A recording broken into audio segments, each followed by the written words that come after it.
민도 빨리 하셈 암호화폐 거래 관련해서 휴먼 세미나를 간단하게 준비를 한번 해봤습니다. 네, 일단 뭐 자기소개 좀 너무 제가 그냥 단어만 넣긴 했는데, 저는 소프트웨어학부 4학년 2학기 재학 중이고, 원래는 프론트엔드 개발을 했다가 요즘에는 좀 쓸데없는 거 좀 잡부 생활 요즘 좀 많이 하고 있습니다. 네, 그 제목이 사실 조금 굉장히 코딩 애플스러운 이름으로 조금 지어야지 조금 어그로가 조금 끌릴 것 같아서 한번 지어봤고, 그건 이제 롤에서 사실 서포터가 골드를 미니언을 처치를 해서 골드를 먹으면 안 되잖아요. 이 롤에서 좀 유명한 밈인데, 이거를 조금 따라서 이제 돈으로 민도 빨리 치셈 이거를 조금 모티브로 해가지고 돈으로 민도 빨리 하셈으로 한번 제목을 지어봤습니다. 그 일단은 저희 암호화폐를 설명하기 이전에 그 블록체인이 어떻게 나왔는지에 대해서 조금 시작점을 조금 알고 그냥 좀 접근하면 재밌을 것 같아서, 비잔틴 장군 문제라는 이제 개념을 가지고 왔는데, 이게 뭐냐면 가운데 성을 함락시키기 위해서 주변에 있는 5가지 군대가 동일한 시간대 공격을 해야지만 이제 해당 성을 함락을 할 수 있는데, 이제 어떠한 그 사사분면에 보이는 범인인 저 사람이 이제 혼자서 이제 어쩌면 간첩이죠. 남들은 다 9시에 공격을 하겠다고 했는데, 이제 다른 누군가한테 전달할 때 10시에 공격을 하겠다라고 하면 이제 해당 시스템 자체는 이제 신뢰가 깨짐으로 인해서 이제 결국에는 성이 함락이 안 되는 문제를 비잔틴 문제라고 하는데, 아무튼 이 개념에서 따가지고 와서 신뢰도에 대한 개념을 가지고 온 게 블록체인 기술에 대한 시발점이라고 볼 수 있습니다. 네, 그래서 비잔틴 장군 소개는 여기까지를 하고, 그 다음에 암호화폐 거래를 주로 하다 보면 이제 많은 사람들은 업비트나 빗썸과 같은 암호화폐 거래소를 이용할 텐데, 이제 해당 거래소들 같은 경우에는 CEX라고 중앙화 거래소를 의미합니다. 그 이제 중앙화 거래소 같은 경우에는 제가 제대로 공부를 해본 적이 없어가지고 뭐 비트코인이나 이더리움 아니면 뭐 리플과 같은 코인들이 어떻게 만들어지고 교환이 되는지 정확하게 잘 모르겠는데, 오늘 제가 소개해드릴 암호화폐 거래소는 중앙화 거래소가 아니고 탈중앙화 거래소인 DEX에서 이제 암호화폐의 거래를 할 때 좀 어떻게 좀 기법이라고 해야 될까요? 그런 것들을 좀 얘기를 해보고자 하고, 이제 탈중앙화 거래소는 이제 다들 처음 들어보시는 유니스왑이나 스시스왑과 같이 한국에서는 조금 익숙치 않은 이름으로, 근데 한국 말고 이제 미국이나 일본 다른 중국과 같은 곳들은 이제 원활 엄청나게 많이 거래가 되고 있는 곳이라고 알고 있으면 좋을 것 같습니다. 그리고 DX를 보시게 되면 이제 최상단에 이제 유니스왑이라고 보일 텐데, 이제 사실은 유니스왑이 DX 전체를 대변하고 있다고 해도 사실 그것도 올바른 말인 것 같아요. 뭐 그 DX 같은 경우에는 보통 다 오픈 소스로 다 배포를 해가지고 GitHub에 코드가 다 올라가 있는 상황인데, 그 코드를 다 뜯어보면 하나같이 유니스왑에서 만든 것들을 포크를 해와가지고 이제 그것을 기반으로 이제 자기들의 뭐 규칙을 정하고 그런 식으로 다 운영이 되고 있습니다. 그래서 DX에서 거래되는 모든 로직과 같은 것들, 그런 것들은 전부 다 유니스왑에 있는 GitHub를 뜯어가지고 보시게 되면 이제 어떻게 조금 작동을 하는지 그런 것들을 다 이해하실 수 있을 것 같습니다. 네, 그리고 제가 오늘 얘기할 그 코인은 그 ERC20이라는 그 토큰인데, 이 토큰도 그 암호화폐 거래 중 하나예요. 근데 이거는 이제 저희가 알고 있는 그 비트코인이랑 그 다음에 뭐 이더리움, 리플과 같은 코인과는 조금 결이 달라요. 근데 DX에서 거래되는 대부분의 코인들은 다 ERC20이라는 표준을 가지고 이제 거래가 됩니다.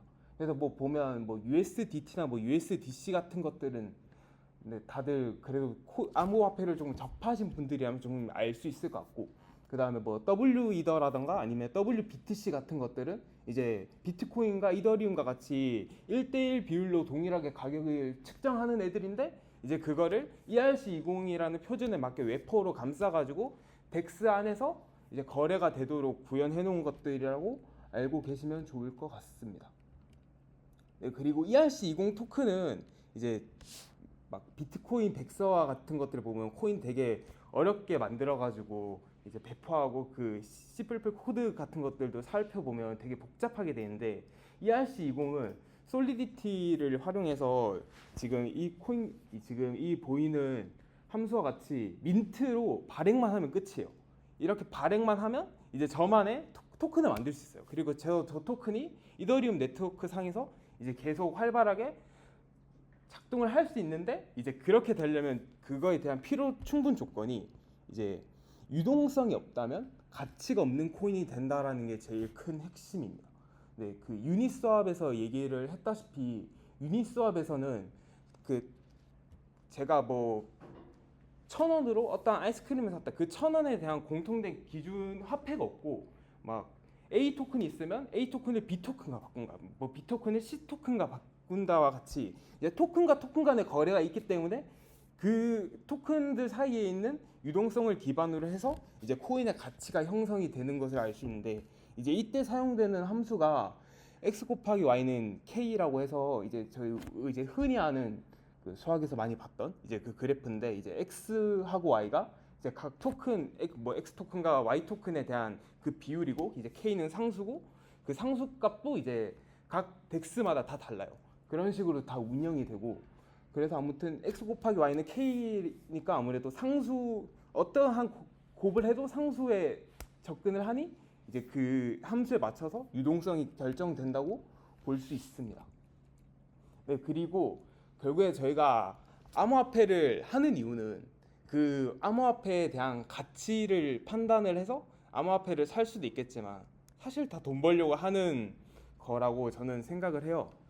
그래가지고 이제 돈을 벌려면 결국에는 제가 이득이 돼야 되잖아요. 그래서 이제 아비트리지 같은 그 차익 거래인데, 이게 뭐냐면 만약에 제가 A국에서 비트코인 10,000원 샀어요. 그리고 이걸 B국에 1억에 팔았어요.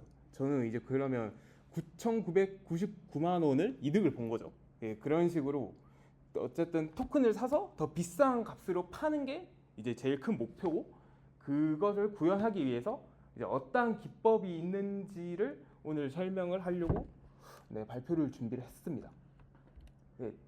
근데 이거는 제가 현업에서 실제 구현한 코드고 작동을 하는데 리스크가 굉장히 커요. 그래서 이제 이거는 그냥 있다 정도로만 봐주시고, 이제 전 그래서 보통 거래를 하면 사실 전 DX와 같은 곳을 추천하진 않습니다. DX와 같은 곳들은 사람 대 사람이 거래를 하는 게 아니고 이제 많은 봇들 간의 사실 경쟁이기 때문에 그 봇들 간의 경쟁에서 이제 저희가 우연한 기회를 포착을 해서 팔기란 사실 그렇게 가능성이 높지가 않아요. 그래서 만약에 거래를 하신다고 하신다면 DX에서 하지 말고 이제 중앙화 거래소에서 하시고, 이제 이러한 기법들은 그냥 있다 정도로만 그냥 알고 계시면 좋을 것 같습니다.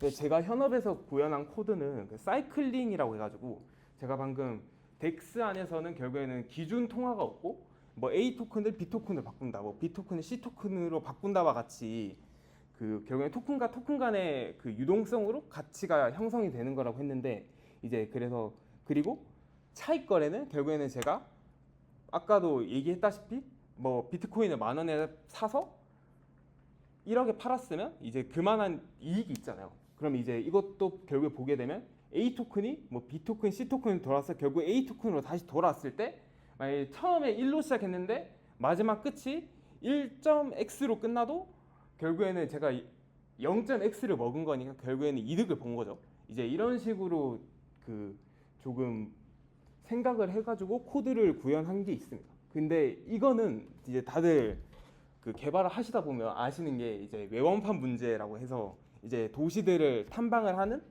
그 로직을 사실 좀 생각을 해볼 수가 있는데, 외원판 문제는 그 경로들의 길이가 고정이 되어 있잖아요. 근데 그 제가 이 코드를 구현할 때 블록체인 시장에서 제일 큰 문제는 A 토큰과 B 토큰 간의 그 비율이 진짜 나노초 단위로 값이 계속 바뀌는 거예요. 그러면 제가 만약에 A 토큰에서 B 토큰을 간다고 이제 경로 그리드나 뭐 A 스타 아니면 다익스트라 같은 알고리즘을 써가지고 계산해서 1로 가겠다고 했어요. 근데 그러면 그 계산 비용이 있잖아요. 근데 그 계산 비용이 제가 이제 괜찮아서 갔는데 이제 진짜 나노초 만에 값이 변경이 된 거예요. 그러면 제가 선택한 그 경로는 가치가 없어지는 거예요. 그러면 결국에는 그리디나 A스타와 다익스트라와 같은 이제 최단 경로를 찾기 위해서 구현했던 알고리즘들이 그 경로들의 값이 실시간으로 동적으로 변하니까 의미가 없어지는 거예요. 코드들 자체가. 그래가지고 그러면 이제 저 방금 같이 이 경로를 탐색을 할 때 돈을 제일 빨리 벌려면 결국에는 할 수 있는 게 제일 빠르게 해서 경로를 탐색한 거 말고는 답이 없는 거예요. 이게 아무래도 토큰과 토큰 간의 거래를 하다 보면 아무래도 어쨌든 저희는 거래소에서 활용을 하다 보니까 이 중간마다 수수료를 낼 수밖에 없는데, 그런데 토큰을 100개씩 돌아버리면 제가 마지막으로 얻을 수 있는 그 토큰 대비 이제 수수료가 더 많이 나가니까 상대적으로 가치가 없는 거죠. 그래서 저는 한 4개에서 5개 정도로 구현을 해서 이제 진행을 했고, 그래서 원래는 그래서 저는 그때 이때가 인공지능 수업 들을 때여가지고 A스타 써가지고 구현을 하려고 했는데 이게 진짜 그 가치가 없어가지고 결국에는 진짜 제일 빠른 DFS 알고리즘이랑 그 다음에 경로를 제가 그냥 무작위로 그냥 뽑아가지고 경로를 알아서 세팅시키는 그 로직을 2개를 짜서 테스트를 진행을 했습니다. 네, 그래가지고 결과물을 보시게 되면 그 좀 잘 안 보이실 수도 있는데 이와 같이 DFS랑 그 랜덤을 써가지고 이제 이 경로들을 계속 찾는 거예요. 이제 이 경로들을 계속 찾을 때 이 경로들을 계속 찾고, 근데 이 경로도 결국에는 아까 얘기했다시피 DFS랑 그 다음에 랜덤을 써가지고 결국에는 많이 경로를 찾아야 된다 했잖아요. 그래가지고 제가 PPT에는 안 넣기는 했는데 이제 이거를 구현하기 위해서 이제 DFS랑 랜덤을 실행을 할 때 이제 자식 프로세스 써가지고 자식 프로세스 한 4-5개씩 돌려서 이제 그 경로들을 싹 다 찾았거든요. 그래가지고 그래서 하루에 한 4만 개에서 5만 개 정도 데이터를 그냥 계속 좀 출력을 했던 것 같아요. 그런데도 이제 이렇게 돌렸는데도 그 차익 거래에서 나오는 게 4만 개 중에 한 10개 될까 말까거든요.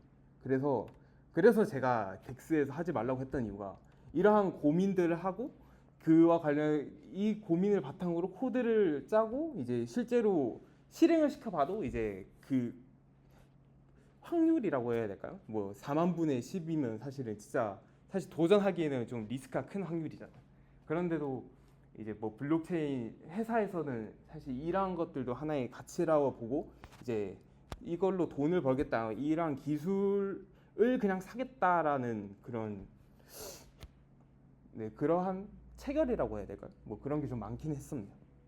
네, 그래서 사이클링 기법은 이렇게 제가 그냥 구현을 했고 이제 이런 식으로 돈을 벌 수도 있구나라는 것을 설명을 해드리기 위해서 얘기를 했던 거고, 그 다음에 MEV 전략이랑 샌드위치 전략, 뭐 카피 전략 등 이런 것들도 다 돈을 버는 전략이에요. 이 중에서 제일 사실은 가치가 높은 게 MEV 전략인데, MEV 전략이 뭐냐면 제가 여기서는 PPT에서 얘기를 했어야 되는데 제가 못하고 그냥 보냈더라고요. 이게 뭐냐면 뒤에 계시는 분들이 안 보실 수도 있는데 블록체인이라는 것은 결국에는 제가 어떠한 것을 결국에는 저장을 하겠다는 거잖아요. 이런 뭐 거래나 이런 것들도 다 그냥 저장을 하겠다는데, 그거를 제가 이거를 보냈다고 해서 무조건 체결이 되는 게 아니고 이거를 그 멤풀이라는 하나의 큐와 같은 곳에 저장을 해요. 그럼 제가 만약에 트랜잭션을 쏘면 이제 거래가 하나가 생기고 그 다음에 또 누군가가 쏘면 거래가 생기겠죠. 이것들을 모아서 한 번에 처리를 하거든요. 이런 것들을 모아서 한 번에 처리를 하는데 이제 원래대로라면 이게 첫 번째고 이게 두 번째면 저희가 예상을 했을 때는 당연히 첫 번째가 먼저 실행이 되고 그 다음에 두 번째가 실행이 돼야 되잖아요. 근데 이거를 컨트롤하는 사람들이 있어요, 이더리움에. 이제 그런 사람들과 체결을 맺어가지고 이거 트랜잭션 순서를 바꾸는 거예요. 1번이랑 2번 이렇게. 그러면 만약에 원래는 이 사람이 돈을 벌어야 되는 건데 트랜잭션을 바꿔서 이제 이 사람이 돈을 벌 수도 있는 거죠. 그게 MEV 전략이고, 이제 샌드위치 전략 같은 경우에는 만약에 천 원의 가치가 있는 애를 샀어요.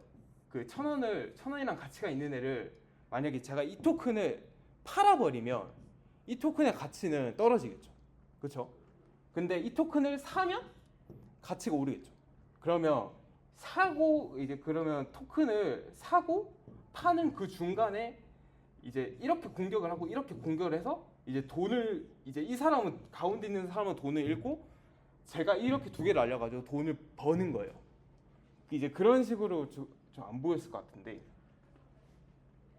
트랜잭션이 세 개가 있으면 이제 원래는 이 사람 이제 저가 트랜잭션을 쏜 거는 이거 두 개고 어떤 모르는 누군가가 이걸 이제 가운데 트랜잭션을 썼다고 했을 때 그 이제 원래는 이 사람이 돈을 먹어야 되는데 이제 이거를 포착을 해서 이제 트랜잭션을 앞뒤로 놓는 거예요. MEV 전략과 똑같이. 그러면 이제 결국에는 이 사람은 샌드위치처럼 가운데 갇히게 되잖아요. 그러면 이 사람은 돈을 잃고 이 트랜잭션 두 개 쏜 저는 돈을 먹는 거예요.